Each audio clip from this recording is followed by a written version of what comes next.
Have you ever wondered what really happens behind closed doors with a therapist? For years, I was skeptical. I was even judgmental about mental health and the people who sought help from a therapist. What if everything we've heard about therapy is just misguided? Today, we're clearing up misconceptions with licensed psychotherapist Steve McCready. We're going to uncover why these chronic adapters, overthinkers, and people pleasers actually have way more options than just simply dealing with it. We're going to learn why real change isn't about some magic formula. It's really about finding your story instead of trying to fit someone else's mold. So whether you've doubted therapy, you felt misunderstood, or you just wanted to understand what makes us tick, today's conversation might be the nudge you need to finally get unstuck. So Steve, welcome to the show. Thanks for having me, Todd. Good to be here. Great to have you. So it really is an honor to meet with you. Could you kick us off by telling us a bit about yourself and how you became a psychotherapist? Sure. So my name's Steve McCready. I am currently in Sacramento, California. I grew up primarily in Santa Cruz, though I was like 10 when we moved there, but that's kind of what I consider home because it's the place that probably most shaped me. But I've been here in Sacramento since 1992. So yeah, psychotherapist. I also do some coaching. My professional background involved, I used to work in IT a very, very long time ago. I worked in radio for a bit of time. Music has been a part of my life for as long as I can remember, listening to it, playing it more enthusiastically than good. and all of that. But so from the standpoint of therapy, I came to therapy as a career when I hit in what I sometimes refer to as an early midlife crisis, had an episode of major depression, went to therapy myself. And through the process, both of that, but also of some career counseling, because it was some severe career dissatisfaction that's part of what triggered the depression, not the only thing, but part of it. Through that exploration, came to the awareness that actually therapist is kind of a job that has a lot of things about it that would fit well for me. It's kind of a quiet, low-key job, right? It's you one-on-one with people. You have this nice, quiet, peaceful space and all that. I'm like, that seems kind of cool. And as I looked more into it, it became clear it was the kind of thing that really could fit me pretty well. And so after I learned about the graduate programs in the area, decided to go for it and got myself through that program, did all my training, got licensed. And so I've had my own private practice since 2006. And for me, my focus now is really largely on a pretty specific group of folks. And these are people who often have difficulty navigating through the world because they are very attuned to their environment, very concerned about the different things around them. And that sometimes happens to a degree or an extent that it really interferes with their own ability to hold on to themselves and to follow their path. My job is to help them find balance effectively, to be able to empower themselves, but to do so in a way that is still mindful of those other relationships and other people in the world, and to really go from lose-win to win-win in the relational space, but also to be able to find ways to live lives that are more true and authentic to themselves, because I think that that's really the only way they're going to be able to do whatever it is that they're meant to do here in the world. Excellent. Before we get into the questions, I just want to start by sharing how I developed a negative perspective on pretty much the entire mental health profession. And it started, probably when I was younger, but one thing that stands out is when I was in boot camp, it was a pretty stressful time. I was at Marine Corps Recruit Depot, Paris Island, and just out of high school, we're all kids except for a few guys. It's pretty stressful for us. And inevitably, with all the stress they were putting on us, somebody's going to have a mental breakdown. And one guy, it happened to him, just had a mental breakdown. And the drill instructors just turned the entire platoon against him. And they made a show of it was like a ceremonious packing of his stuff. While they're sitting there yelling at him, he's throwing all of his stuff in his sea bag. We're getting rid of him. We're dumping him. And they turned the whole platoon against the recruit. And then one of the drill instructors got in his face and was like, you know what? You're going to see the wizard. Do you understand? And that's what they referred to the psychiatrist or psychologist. And they just called him the wizard because it was just this mysterious, magical thing. And then what they did was they made the entire platoon sing that song from The Wizard of Oz, We're Off to See the Wizard. Wow. It was surreal. And it was just the guy's already suffering mentally, and then they added that to the mix. He was just crying. I mean, it was a significant mental breakdown. And so that experience and others fostered in me a negative view of pretty much the entire mental health profession. So just starting with the questions here, for people like me, can you pull back the curtain on psychotherapy? What is it? Sure. And I will do that in just a minute. But first, I want to speak to what you were just talking about in this deeper issue that's at play here. And it comes down to this. It is still not okay for men to be vulnerable in our society. And that is in part because there continues to be a conflation of vulnerability with weakness. And the two things are not the same. Just because I might allow myself to feel some very intense, very overwhelming, very powerful feelings does not mean I'm going to be reduced to a just like, quivering ball of flesh that can't do anything. They're not the same, but they often are conflated as that. And we still live in a society with all too many places where men are punished for having feelings, treated as weak and all of that. And so when you start looking at the idea of something like therapy, where we're going to talk about, feelings, you can see why people would have kind of a negative perspective on it. Of course, there's a heck of a lot more to it than that. And so, so the thing here, therapy is not at least necessarily just about like, let's have you get more comfortable with your feelings and get more, connected with your feelings, though that is often a component of it. But it really comes down to this. It's about how do we help somebody who has what I would generally refer to as a hostile or antagonistic relationship with themselves and the thoughts and feelings in their head. How do we transform that so they have a healthy and functional relationship with themselves and all of those parts, even the ones, and especially maybe the ones that they don't necessarily like so much? Because we all have those. Even me. I've done more than my fair share of therapy. And guess what? I still have those parts. I have a different relationship with them now than I used to, but I still don't love those parts. I've just learned how to work with them, and I've come to see they do have some value to offer.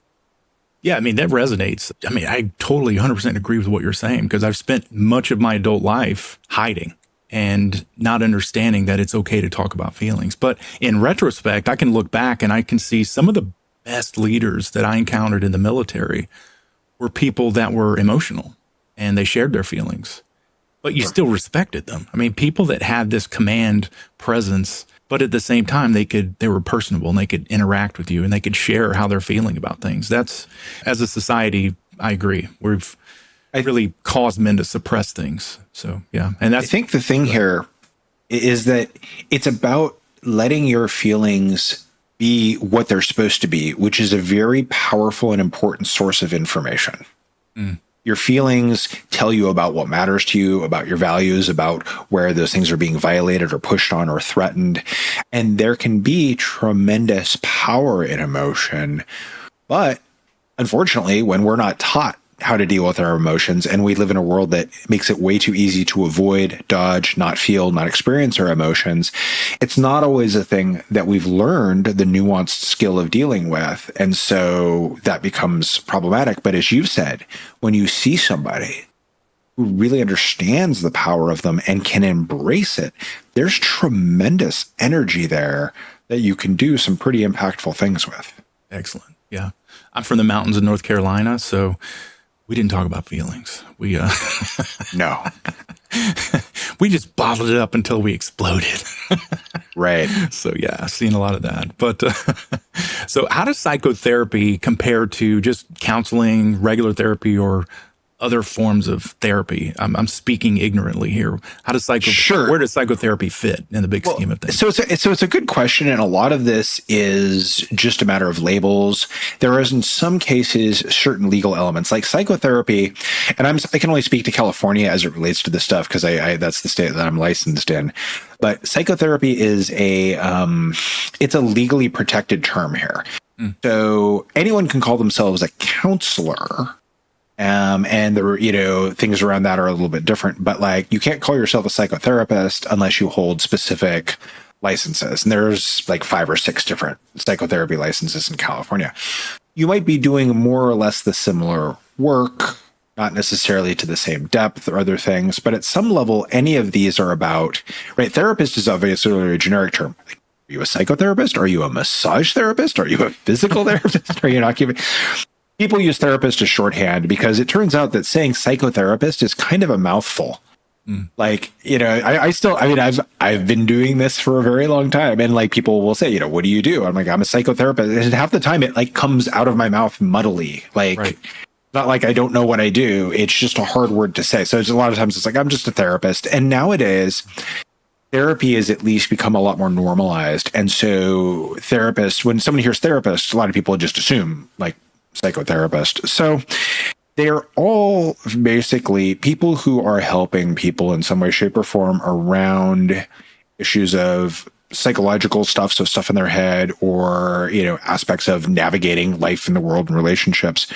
But some of the different terms can relate to different levels of training, different levels of licensure, etc. So there's a difference. It's not necessarily a critical thing, especially because there's actually not much data suggesting that a lot of the different licenses or levels of training necessarily have a great relationship to outcome. As an example, there are intern level therapists who aren't licensed, they're working under supervision, who can get outcomes that are better than clinicians who've been practicing for like 20 plus years like me. Wow. Yeah, which is its own statement about the industry, and one of the reasons people are very critical, and reasonably so, about psychotherapy, because we don't do enough to study outcomes and what works, but also because much as we want to make this into this hard science, all measurable kind of thing, the reality is it's a healing relationship between two people. And the quality of that relationship is so unique and so nuanced and so critical to the outcome that like it becomes hard to look at things like, well, this technique is going to work better than that technique, because technique is only 15% of therapeutic outcome anyway. Wow. That's eye-opening, because I've talked to various counselors, and some people favor different techniques over others, and a lot of it was formulaic. I mean, I would encountered some people that would just send me a Word document and say, hey, just read this document, and it was like, okay, cool, thanks. And Todd, how did that make you feel? Unwanted. Sorry, therapist joke. But that is the thing. Like, people aren't formulas. I think therapeutic frameworks have their place, and I think certainly there are conceptual elements that are critical and valuable. So I don't want to be completely dismissive of them, but at the same time, you can't really think of therapy as a recipe. The process of me working with somebody, it's not a recipe. It is a puzzle that we are putting together. So sure, there are certain ideas and approaches and concepts we can use to help do that puzzle, but the reality is we're going to visit every part of the puzzle a bunch of times. We're not going to do it in order. We're going to have parts that are really hard and parts that are just super easy, and it doesn't even make sense why. That's always been my take on it. Is it's not a recipe, it's a puzzle.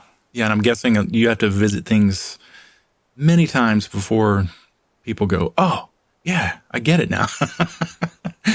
I've had for a lot of different reasons, for sure, for a lot of different reasons. But yeah, that's true. And people, one of the conversations I've had with literally almost every client I've ever worked with is to be like, why is it taking me so long to get this? Or I bet none of your other clients take this long to get this. And I'm like, no, all of my clients do, because it's about being human, and this stuff is hard. And when we get things here, part of this has to do with a lot of this connects to our emotional brain, to our amygdala, to these very powerful, very primitive parts of our brain that are wired and oriented around survival.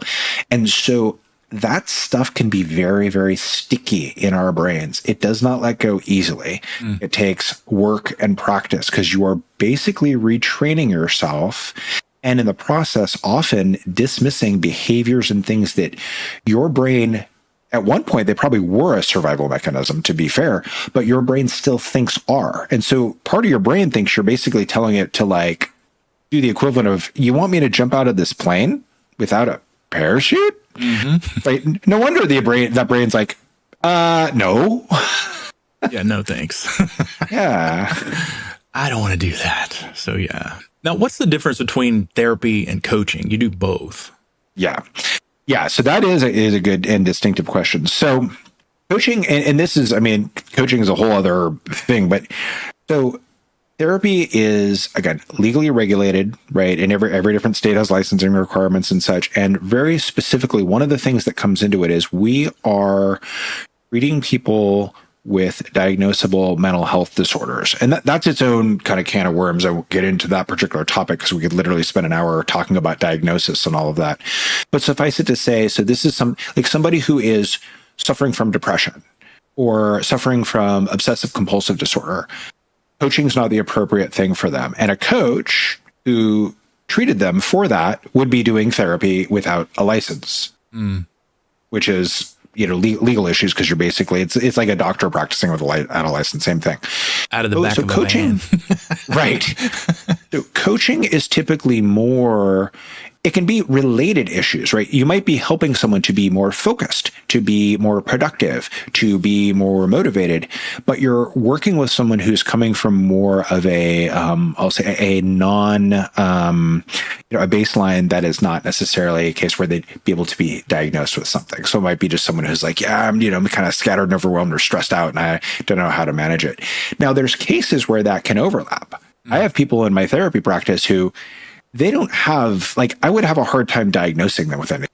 And I generally avoid diagnosis unless it's necessary anyway. But they don't have a diagnosable mental health disorder. But again, the same tools and strategies that I'm using, can work there. But that is a person who in a different context or situation, they might choose to seek out a coach and that would be appropriate. So that's a kind of a broad answer. A shorter way you can put it, though this is simplistic to say that up front, sometimes you can think of it as therapy is often about getting from bad to good, and coaching is about getting from good to great or good to better. I like that. Or okay to better. And that's, so that's another way of looking at it. Coaching is inherently forward thinking. We're not going to talk about your mom and coaching. Right? Or your childhood generally, because we're looking at more, how do we go forward? How do we build on things? Whereas therapy, we often are getting into the background, not because all of us therapists are obsessed with your mothers, but because we actually understand the brain and how the brain works and how our childhood experiences can be so fundamentally and deeply shaping in how we see and engage in the world. And if we understand those better, then we can work with you to reprogram your understanding of them so that they don't control you in the same problematic way that they have been. Yeah. So One of my misconceptions. That's why we go there. Yeah. One of my misconceptions when I was young was basically you go get therapy and they talk you into a problem. And it's like, that's not it. So, and let's be clear. There are therapists out there who don't do their jobs well, like in every field. And it is a thing where we have to be careful because we are sometimes opening up some things that have been sealed and closed off. And that has to be done with care and caution because I'm doing work with people sometimes that can get some pretty intense emotions coming up. And if I'm not helping them be able to deal with those, it can actually cause some real problems. So that's one example where it kind of could do what you're worried about. But then there's also this. Sometimes what we're doing is we're taking something. So I would liken it to this. Let's say, God forbid, you as a teenager, you're up in the tree in your, in your family's front yard, you fall out of the tree and you break your arm. And for whatever ridiculous reason, your neglectful parents don't take you to the doctor. Like, it doesn't look that bad. It'll probably be fine. But it turns out it's broken. It heals, but it heals weird. Right. And then later on in life, you're like, this is causing some real problems for me. And you go see an orthopedist who's like, well, okay, the good news is we can fix it. The bad news is we're going to have to break it and reset it properly. Therapy sometimes is similar to that, but more in a mental, emotional way where we're taking these things and going and kind of opening them up. And that can be pretty distressing. And it will sometimes be a case where things might get worse before they get better because we're going into stuff. But it's really has to be done with caution.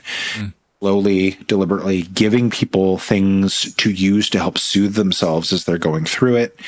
and all of that. But the other one I sometimes compare it to is like remodeling your kitchen. You get about a third of the way through and you're like, why did I set a bomb off in my kitchen? What the heck is wrong? And it looks like this isn't good. How is this progress? But when you're done, of course, it's you got this beautiful new kitchen. So sometimes things got to get messy before they get better. Yeah. Yeah. So, I mean, that lays the foundation then for psychotherapy, counseling, and all of that stuff. So let's talk about some of our common struggles as human beings. Now, Sure. You've used the phrase chronic adapter. What is that, and how does that negatively impact us? Sure. So first, I'm going to talk about actually how it could be useful. So adaptation is part of why humans are still here. We are incredibly adaptable, right? We adjust to different types of environments, different kinds of challenges, different kinds of situations. And that's great when it's necessary. Sometimes people grow up in environments where they are not given space or support for being who they are. They're judged, they're criticized, they're attacked, they're punished. Now, this can be something in any number of circumstances that can arise, right? That can be somebody being bullied at school for being a little bit different.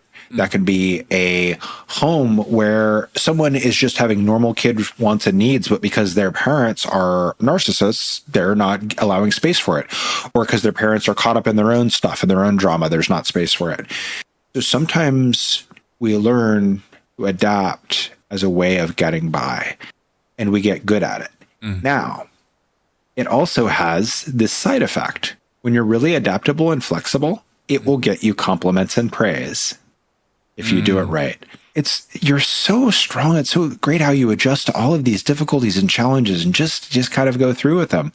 Yeah, it's great, except for the fact that it's costing me my identity, right? And so that's what I mean. So it's one of those things, and this is true of a lot of coping behaviors.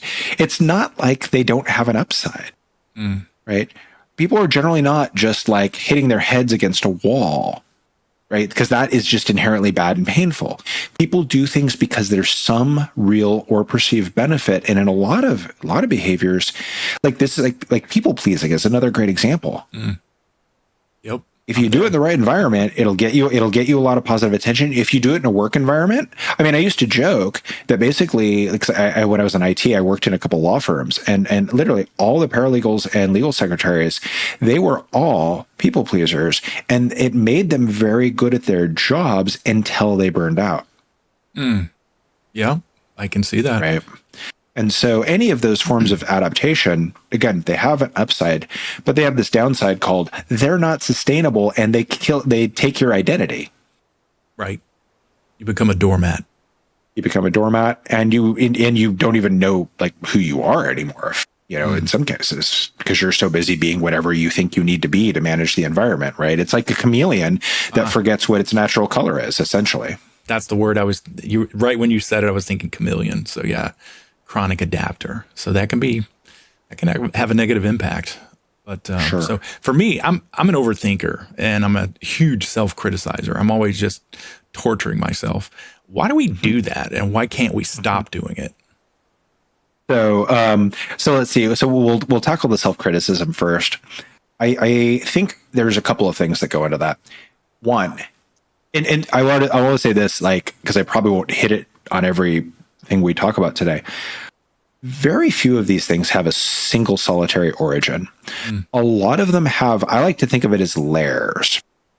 And there's almost always a societal layer, by which I mean there are ways in which our culture creates certain norms or puts out certain messaging or says certain things or teaches us certain things. And the self-criticism is one where I'm convinced that this is the case. How many movies have you seen where it's like it's a sports movie, and the team is down at the half, and the coach comes in and just starts yelling at everyone and ripping everyone, and they come out in the second half and do some amazing performance and win the game? Or where it's happened on an individual level, right? And that's true. You see that in the military movies where the drill sergeant comes in and just like yells at him, screams at him, and then they get their act together and suddenly turn better. So we've got this message that that's actually an effective motivational tool that has been put out there through culture, even though there's nothing in psychological research to support the idea that criticism does anything to help. It can, in certain cases, create a very short-term bump because of fear, but it's not sustainable and it comes with a tremendous price. Right. So I think that's one of the things that comes for self-criticism. That's one. Now here's another one. One of the things that that ideally happens as we're growing up, if we have healthy enough parents who are appropriately critical when we make mistakes, appropriately complimentary when we do things well, we learn to get an accurate perspective on right and wrong and learn to kind of engage around a more healthy form of self-management. We basically internalize that parent eventually, and it becomes our internal kind of guide or conscience. And there are people out there who, they have that and they don't struggle with this. If we don't get that, maybe we have a parent who's particularly harsh. Maybe we don't have a parent who's involved or engaged at all because they're either neglectful or they're engaged in substance use or caught up in other things in their life. They're just stressed out because they're working 3 jobs. We may not have a parental model. And it seems that if we don't, what we tend to do is we tend to internalize this very rigid black and white one that does things like basically, if it's not perfect, it's garbage. I do that. And so, right. That's and so there's any number of factors here where we have that happen, where we can really internalize that. And it's supported by this belief that that's how we get ourselves to get better, except it doesn't actually work. Right. So I think that's a part. I think there's also some messaging around that the flip of it is just this kind of hippy dippy, just go with the flow. Oh, everything's cool. It's all fine, which is obviously its own form of problematic. And this is where Kristen Neff and her work around self-compassion, I think, is so important, because her take is, well, actually, it's like this. It's basically like, you got to find a way to allow yourself to be where you are and to accept that, and to then look at where appropriate or necessary, how can or do you do better next time? Or another way I might put it, to go Buddhist for a minute, is this is a quote from I won't pronounce his name quite right. Shunryu Suzuki, who's the guy who founded the San Francisco Zen Center back in the 60s. So he was fond of saying this: you're perfect just as you are, and you could use a little improvement. I like it. Yeah. Right. Which is kind of self-compassion in a nutshell. So that's the thing that we've got to find there. So that's that piece. Yeah. Now, overthinking is a number of things that can go into that, right? It's one, we have problem-solving brains, and some of us really are comfortable operating in our heads, especially. Your head, I mean, I won't say it's a safe place, but at least it's free from outside criticism. Not mine. When you're in there, I've got tons of self-criticism. I said it's free from outside criticism. Got it. Yeah, I'm tracking. Yeah. Your internal critic. And that's another, where that one's familiar. And that's another reason, by the way, sometimes people develop very self-critical voices. It's as a way to try and toughen themselves up against the external voices they fear. Yeah. Because they and it's like nothing. And that's, I mean, most self-critics I know, there's nothing anyone could ever say to them that is meaner than what they say to themselves. Oh yeah. I've said that. Yeah. But the overthinking, it's about a mix of very driven problem solving and being comfortable there, and a lack of confidence in one's ability to find a solution, and or unrealistic expectations about the quality of your solution. If it's got to be perfect, well, you're going to keep working on it until you get it perfect. And as you know, virtually nothing is or can be perfect. And so you're going to just keep spinning in your head forever if you let yourself. Right. So that's one. But a lot of it's also just if there's this fear or lack of confidence around things, we spin it around in our head until we try and find a perfect thing. And we can get caught up in the idea that exists when it doesn't. Right. And go ahead. No, go ahead. I'm a huge overthinker. I mean, coming into this chat, I'm just like, oh no, I'm talking to a psychotherapist. Oh no, don't mess this up. What happens if I don't ask the right questions? Yeah. He's going to melt my brain. No, I didn't feel that way. Yeah. Good. The thing here with this too is it is really hard for us to give ourselves permission sometimes to be imperfect and to be messy, in part because we live in a world where we don't get to see it in other people nearly enough. Okay, we talked earlier about like it's not okay for guys to show vulnerability. So there's one problem. That's a simple one. Then we look at things like social media and what's on social media. Two sets of things. One, people's overly polished, edited, refined videos, or things like fail videos, which is all of people's humiliating moments. Yep. That are all clearly painted as like that. Look at that loser. Right. Look at that idiot. Right. What's not painted is like, oh, look, here's a human being human. It is sometimes, but not often enough. So it's like this. We know all of our messy stuff. We know all of our ugly bits. But for most other people, we have a wildly distorted picture of them. Right? That's true. I have to occasionally correct clients about this who think for some reason I like have my life all started out and perfectly together. It's like, no, I'm human too. It's even worse because I know this stuff. So my brain can go, you should know better, Steve. It's like, I might know better. That doesn't mean I can do better because I'm still a human. Right. So, but we get caught up in this unfair comparison. And it's like, of course you're going to fail. Right. It's just like, because there's just, it's not apples to apples. It's just not fair. So there's a bunch of those things that can come into that and play in. And again, the exact mix looks a little different person to person, but it is a safety seeking strategy that is generally destined to not really succeed. And it comes at a tremendous cost because we spend a lot more time in our heads than is of value. And that means a lot less time actually doing, trying things, connecting with people, taking risks. And the thing is, when we start to do that, we start to learn that even though it might be uncomfortable or messy, that stuff isn't going to kill us. The more we protect ourselves, the more we can build up on, unfortunately, our stories about how scary and awful everything is. So that it feels scarier, so then we avoid it more, and then we reinforce the story of how scary it is, so that it feels scarier, and you can see the spiral. And then I don't like going out in public. And then we don't even want to. Well, yeah, and this is exactly where we can see things like agoraphobia or some of these other challenges that people have. Is because this spiral, it's like it gets tighter and tighter and tighter and tighter, and this is why it is so important to be engaging in the world and doing things and to be taking risks. And as a society, and this gets at like parents and like educators and people, we have to embrace and encourage and support people in trying and failing. We have to. Absolutely have to. One of my favorite movies of all time, which is a little bit obscure because it wasn't super known and popular at the time it came out, is called Meet the Robinsons. It's a Disney movie from 2017, I think. No, it's way older than that. 2007, maybe. Anyway.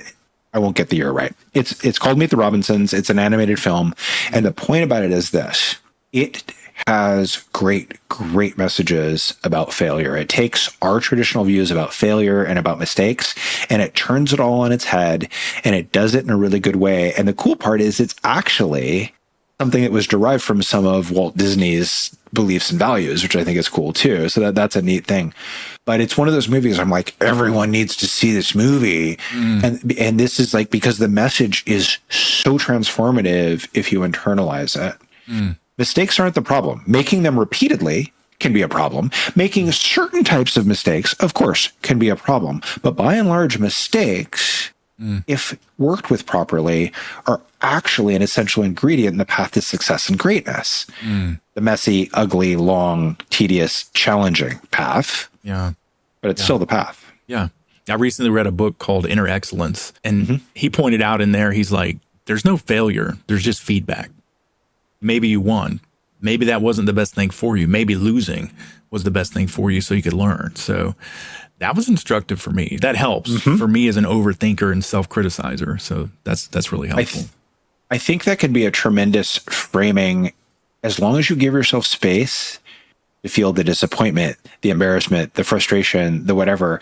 It's not either or. Because if we get caught up in the like, just jump right to the like, okay, what's the opportunity here? What's the possibility? Mm-hmm. That's where we start getting into the realm of toxic positivity. And it's just another form of dismissing our feelings. What we need to do is go, oh, that sucked, or oh, that was frustrating, or oh, that was disappointing, or oh, I don't. And to kind of let ourselves shake it off, do that, and then go, okay, yeah, I survived. Mm-hmm. What can I learn from this, and how can I use it going forward? Yeah, that's the feedback loop, right? But yeah, give yourself space to be like, okay, that sucked, because a lot of the time it does. Yeah. Overthinking and self-criticism. What I've seen myself do is something, I fail at something, and then I just apply it to myself in general. And then I apply it to myself as a husband. I apply it to myself as a father. I'm a bad husband. I'm a bad father. I do that. And it's like I recently, within the last few years, I learned that the book that I mentioned, Inner Excellence, actually speaks to that. It's like you have to speak about that in past tense. It doesn't apply to you everywhere. So yeah, you did this, you made a mistake. It's not who you are. So that was, I'm just repeating what I heard. I'm learning here. It's good. Yeah, but it's a really important thing. It's like if we get too identified with our actions, they can take on a power that they don't deserve in a way that doesn't serve us. Right. That can also work in reverse, right? If you get people who like think that they're like great and amazing and can walk on water because of one thing that happened, that's a whole different set of problems. But it comes down to this: is like overconfidence is bad, so is underconfidence. The more we can have an accurate picture of ourselves, the Buddhists talk about the idea of true seeing as their framing of this, which is an ideal that we don't ever get to be clear. Right. But the more we can get there, the better, because then we can actually work with an accurate data set, right? Yeah. If you ask for directions from San Francisco to New York, I can give them to you. But if you're actually in Texas, the directions aren't going to work. So there's this word boundaries. It's actually out there a lot. I hear it a lot.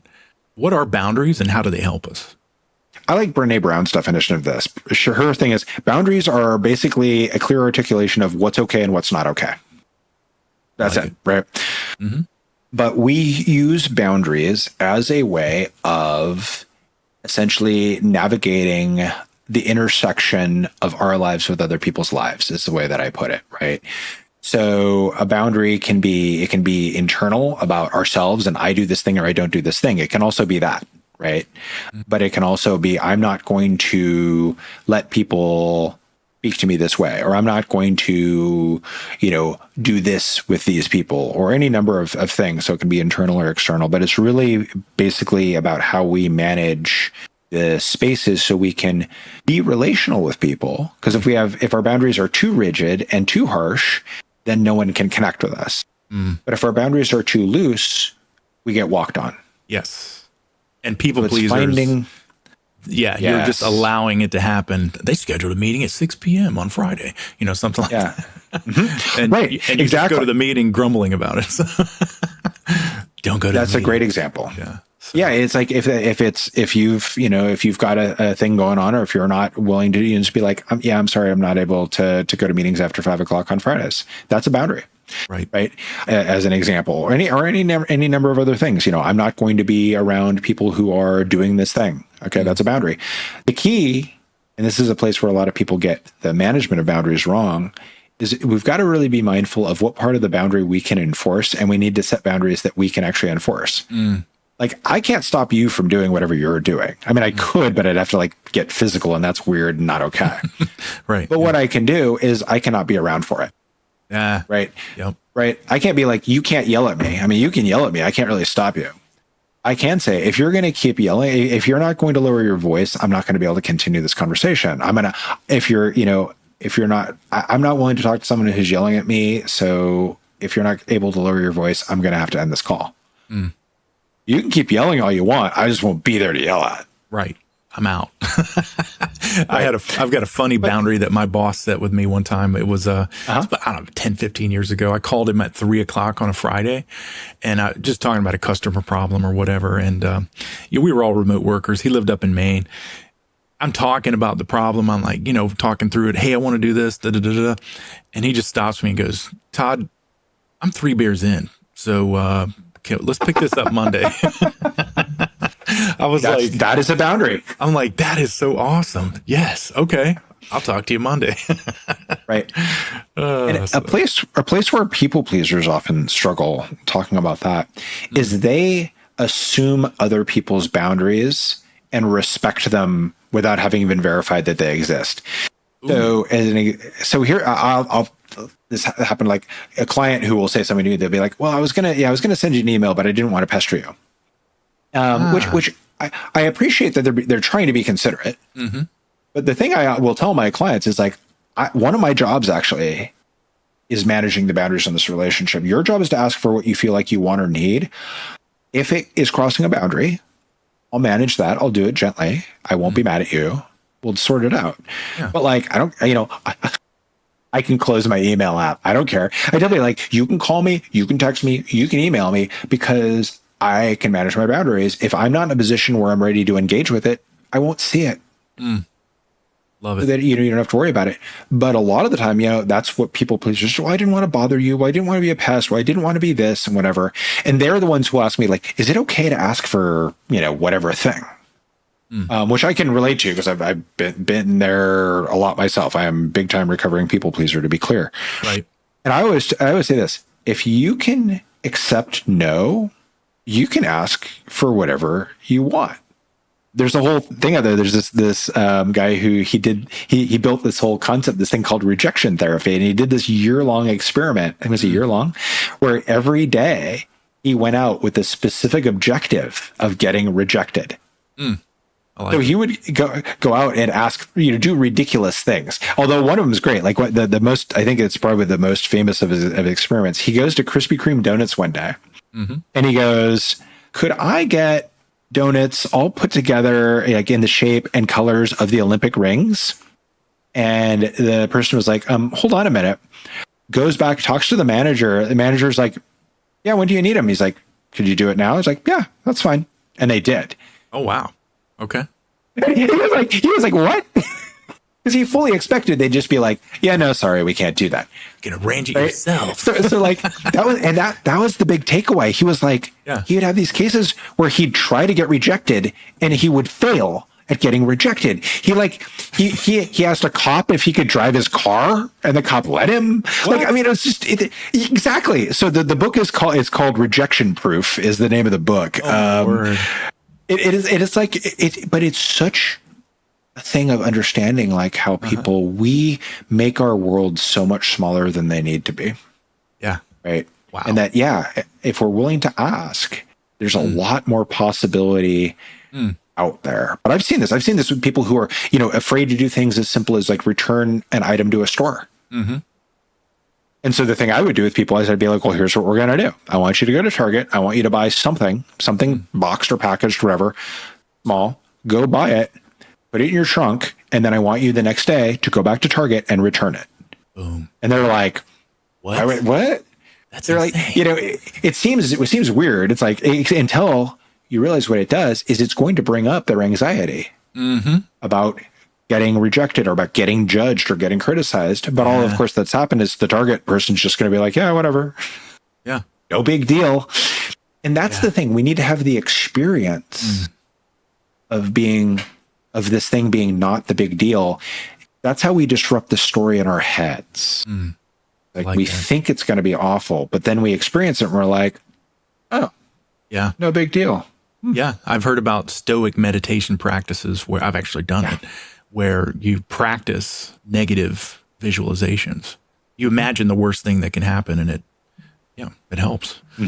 But I'm thinking about, I'm combining topics in my head, thinking about that guy that was trying to get rejected. If he was an overthinker and self-criticizer, he would probably be like, oh, I stink at getting rejected. I'm failing. Oh my word. Right. So, it's like, that's kind of, but it's actually, there's an interesting lesson there, because sometimes what we can do, one of the ways we can kind of trick ourselves, and he did it brilliantly, is we turn the thing we're afraid of into the objective. Yeah. And so we make it where the thing that we would have historically considered a loss now becomes a win. Nice. Okay. This is it's a kind of, it's one of those things you're like, that's stupid. That seems so ridiculous, but it works because the human brain is what it is. Because it's really, it's basically, it's about tweaking the equation. So it tips the equation from, yeah, no way, to like, all right. Mm-hmm. That's cool. And that's often all we need to do is we figure out. I often use the concept of an equation with a lot of this is like, if we're not doing something, it's because our assessment of it is that it's a bad deal. That doesn't mean it's an accurate assessment. But if we start to understand the equation, the way that we're formulating in our heads, then we can start looking at, how do I shift this equation so it goes from a no to a yes? You're making me think of the headmaster of the school, like my high school. When I was a senior, he would send me out on errands. I didn't realize he was doing this, but he would explain to me, hey, he would send me to the newspaper to get an ad or something. He was literally sending me out to do business for the school. And he would say, now, when you walk in, you need to act like, you're in charge, and you need to do this and you need to do that. And I walked in and I'm putting on an act, and I would just pretend that, okay, I need to do X, Y, and Z, and I need you to help me with blah, blah, blah. And people responded positively to that. I'm a 17-year-old kid, and I'm walking in, and these adults in their 30s, 40s, 50s, they just responded pleasantly. And that blew my mind because I was expecting them to go, get out of here, kid. What are you doing? But of course, because we've got a story about ourselves. But when we act in a certain way, we're projecting a different story. And as long as we can pull it off, people respond to the story that we're projecting. And that's a thing that can be used for good or bad. But that was actually one of the most useful pieces of advice I got in one of my IT jobs, because I was going to customer sites and I was kind of anxious about it. Like, I'm just walking in there. I don't know anyone ever. And one of my coworkers was like, just walk in and look like you know the place. Or like you own the place. No one will ever question you. And it's true. I can just walk in, go wherever, and if anyone ever looked at me, I'd just be like, here for the computer stuff. And they'd be like, oh, okay. Yeah. And it was like, yep. And I'm walking through law offices, and there's all kind of like, and no one's even blinking at me. I'm like, right. Yeah. Whoa. Pretend you're in charge. Yeah. But it is one of those things of, we can do some of that. So this is where the whole idea of like fake it till you make it comes in. Yep. Right. Because again, if we operate as if it's surprising because we create these really inaccurate stories about our truth and about the world and about reality, but they seem real. That's the hard part too. It's not like we're like, our brain's like, I think I'm being delusional right now. It's like, no, the brain's like, this is how it is. Yep. And it's like, actually, no, it's not. It might, some of it's right, but some of it's really wrong. Right. And so it's good to have ways to test it and to poke at it, because that's how we can learn what the truth really is. Yeah. And when we get at the real truth, then we have a much easier time navigating the world. Because again, we're working with directions from where we actually are, not where we said we were, or where we wish we were, or where we fear we are. Anyway. Yeah. Yeah, so we talked about common struggles that we're all going through from time to time, but let's switch gears and talk about how you help people grow. Now, you mentioned stories and frameworks that help people build lives. Can you elaborate on that? Sure. So we internalize stories, in essence, like, and it's something like this. So a thing happens, right? We do a thing, or a thing happens, whatever, and there's some events around it. And our brains connect dots, but they don't always do it well. And so we build up these stories about ourselves that are often inaccurate, right? It might be something like somebody who maybe, tried to play a few different sports as a kid, struggled with them, and just decided like, I'm no good at sports. I'm not athletic. Well, maybe they're not naturally physically talented. Maybe not. I don't know. But maybe all that happened is they just didn't get anyone helping them to learn athletic skills. Maybe they had a distorted idea about how quickly you could improve those skills or any of those things, right? Because of some childhood stuff with me, I spent my a good chunk of my life convinced that I was not creative, that I didn't get the creative gene in my family because I have multiple artists in my family. And it had nothing to do with me not being creative. It had me not having an understanding of how that actually works. And then when I got enough self-awareness and self-development, I was able to go and engage in an extended experiment where I was able to prove to myself that no, I'm actually quite creative if I want to be. Right.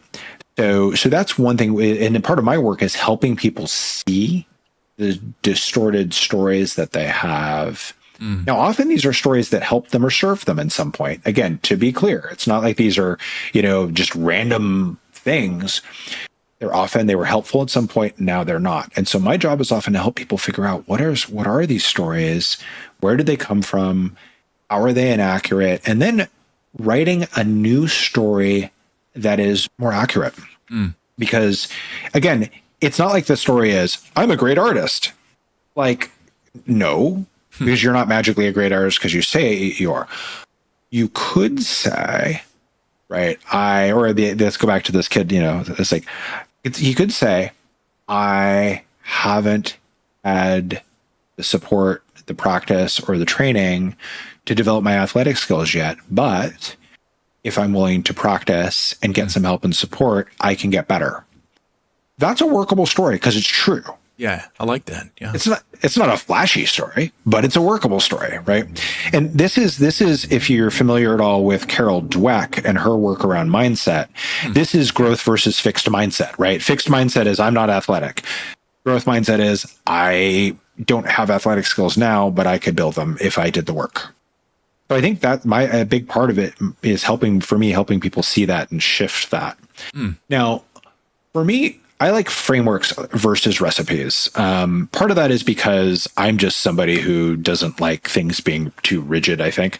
But part of it is also because I think one size doesn't fit all, but often concepts do. So let's, as an example, like talking about how growth and improvement works. Now, I could give you some allegedly great recipe for how to improve yourself in any number of things, how to deal with your anxiety, how to deal with your anger, how to, whatever, run a faster mile. But the reality is they all come around to basic core concepts. Take some action, gather some data about how that action went, make some refinements to the action if necessary, and do the action again. That's it. That's a framework. You could do that in a lot of different ways, right? Like apply this to this non-athletic kid. Like there's any number of things that he could do and applying that. And so for me, it's about finding these frameworks and then helping people figure out their specific implementation of the framework. Because again, what will work for you and what will work for me aren't always going to be the same. Our points of reference may not be the same, right?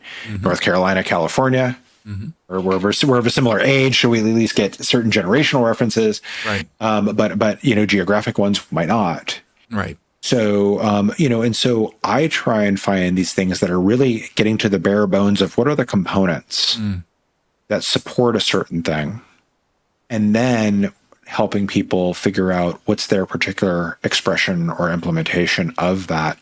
And because when we build a solution that is personal, that we help design, one, it's more likely to work, but two, because we were involved in building it, we're actually way more likely to follow through with it. Which, by the way, for the parents out there, if you've ever heard this, the whole parenting tip of have your kid design their own consequence, there's a reason it works. Yes. Because once they created the solution, they're more committed to it. That's true with all of us. This is why in a work environment, work collaboratively, have the team help build the solution. Don't impose it upon them. Yes. That is so true. Right? Any number of things. I get there are certain situations where that's not viable or practical. Military might be a good example, but by and large, it's not like that. Okay, cool. Yeah. See? My ignorance is showing here. No, I mean, that's okay.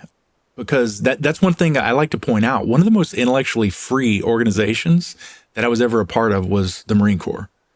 And I was infantry. And you would think that That it's just command and control. You get a command and but that's not what they taught us. From the day we entered boot camp, they started inculcating leadership into us. And they said, you need to be making decisions because we need you. Okay. And they talked about combat and stuff like that. They're like, combat, these wars are won down at the trench level with people making decisions about what needs to happen. And so, yeah, it was, anyways, a little bit of an aside, but yeah, it was. No, but that's great. I appreciate the correction, one. And two, okay. I mean, that's exactly what we're talking about. I didn't take offense by you saying that. It was just, it's a misconception because, you know, for people that haven't been in the military, there are a lot of command and control leaders and it doesn't work. And like you pointed out, you can instill fear at the outset and it'll work for a short amount of time.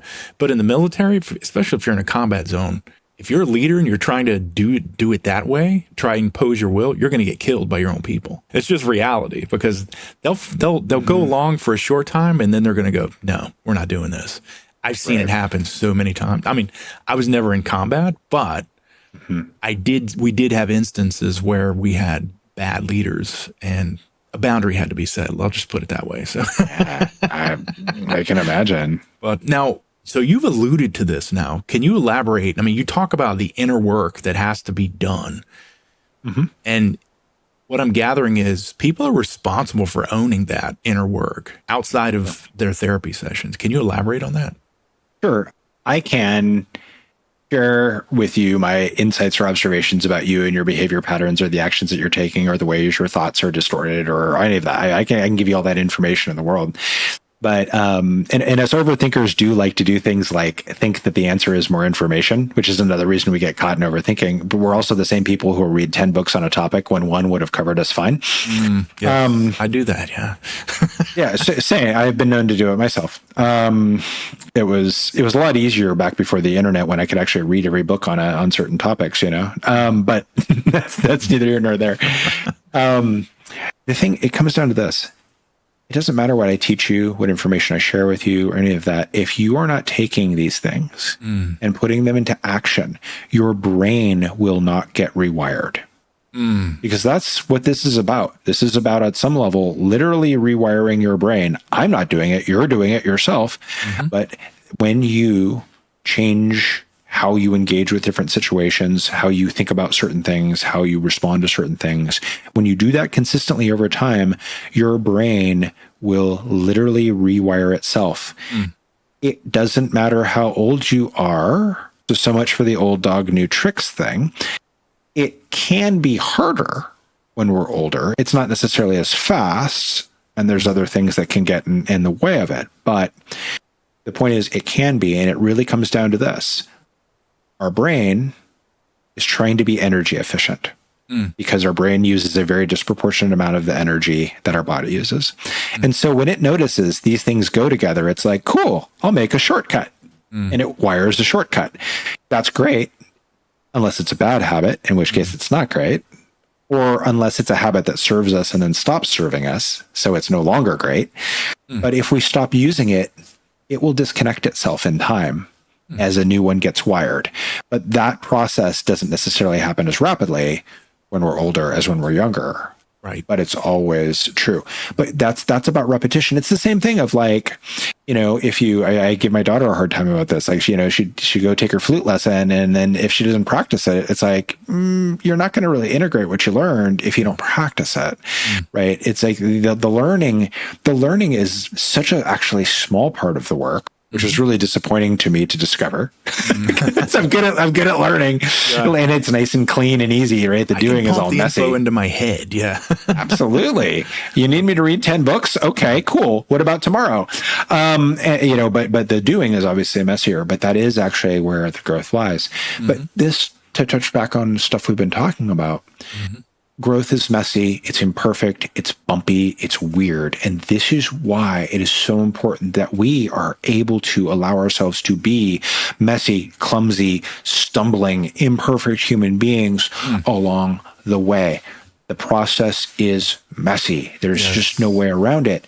The thing is, whether or not you tell yourself it's a problem, right? See, like if you remodel your kitchen and in the middle of the remodel, when the kitchen looks like a bomb went off in it, you're not thinking this is a problem. You're like, yeah, it's in the middle of the remodel. No big. It'll be great when it's done. And it is. Yeah.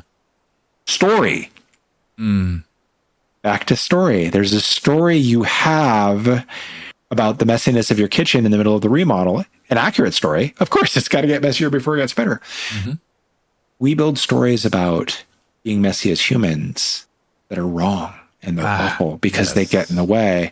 Instead of the story of humans, life is messy, humans are messy. And oh my God, the world is changing so fast.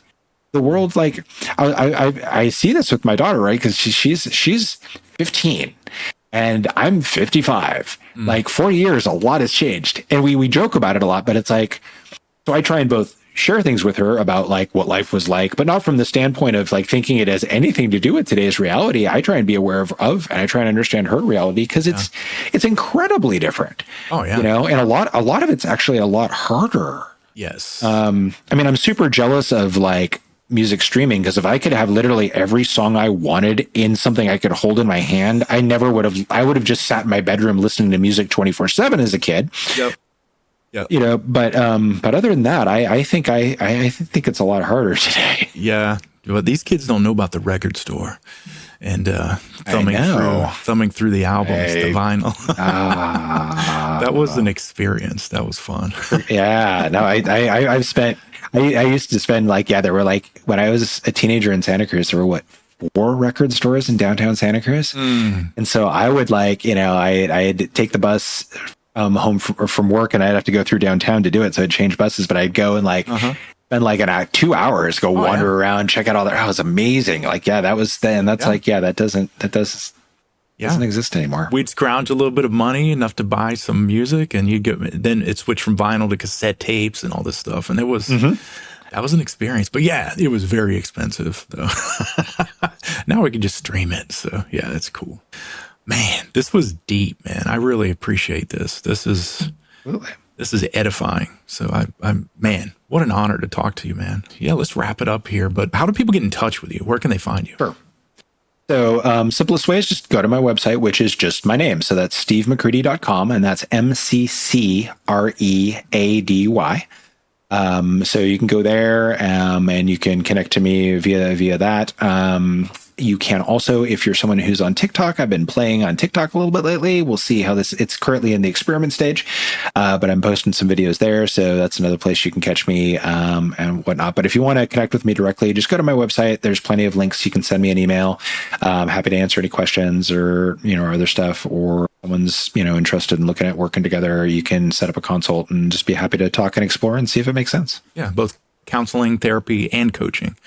So yeah, it's just one site. So yeah, they can reach out and they don't even need to know what they need. I always tell people, I was like, don't worry about it. We're going to talk about what's going on and I'll share with you my thoughts on what's up. And, because my goal is, it's like, I'm not here to help everyone. I'm here to help certain people with certain things. But if anybody stumbles in my door, I'm going to at least try and make sure I point them in the right direction, whether that's here's a person you should talk to. Here's a book that would help you. Here's a resource.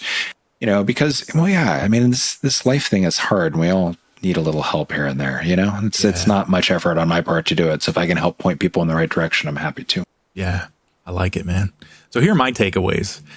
We're all human. We've got some very common struggles and needs. And therapy provides healing where you need it. Coaching can help you improve. So that's what I'm taking away from this discussion. And this got really deep, man. So I'm looking forward to actually listening to this recording. So yeah, good stuff. Awesome. But visit Steve's website, contact him for services. Maybe he's not a good fit. And I've said this on previous episodes, when you're talking about getting counseling or therapy, not everyone's a good fit. But if, maybe Steve's not a good fit, that's okay. Find someone. If you're stuck somewhere, if you're dealing with these struggles, get with someone to help you. That initial contact with whomever might not be a good fit. That's okay. Move on to the next. But find someone, because there are people out there that are trained in how to help people get unstuck, find healing, recovering from past wounds. work on that. So Steve also alluded to some book recommendations here, and we'll put links on the description here to Steve's website. Also, some of these book recommendations, I was writing them down while you were talking, but the one was Self-Compassion, the Proven Power of Being Kind to Yourself. You also mentioned here Rejection Proof, and then that book from Carol Dweck, Mindset. So, Yeah. So her book is called Mindset. It's that one. The concepts are interesting. The book itself, I'll say this. It's always one that I'm like, it's like a guarded recommendation, right. But it's useful. Okay. Also, I'll tell people, any of Brene Brown's books are really powerful. The thing with Brene, I'm a fan of her earlier works. Just maybe because that was my introduction to her. The thing that I think Brene brings to the conversation is she manages to integrate a lot of these concepts and ideas in a way that's very relatable, but still has the research rigor behind it. And so if you find some of this, because some of this stuff is a little more psychological than, a lot of people want to get. Yeah.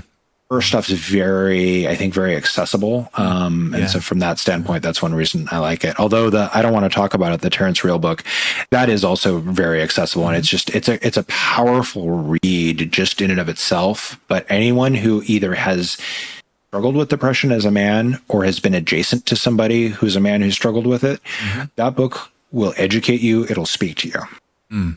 Yeah. So I've really enjoyed the chat, Steve. Appreciate it so much, man. Absolutely. Yeah, thanks for listening. And if you've enjoyed this episode, please consider leaving a review, share it with your friends, and go check out Steve's website.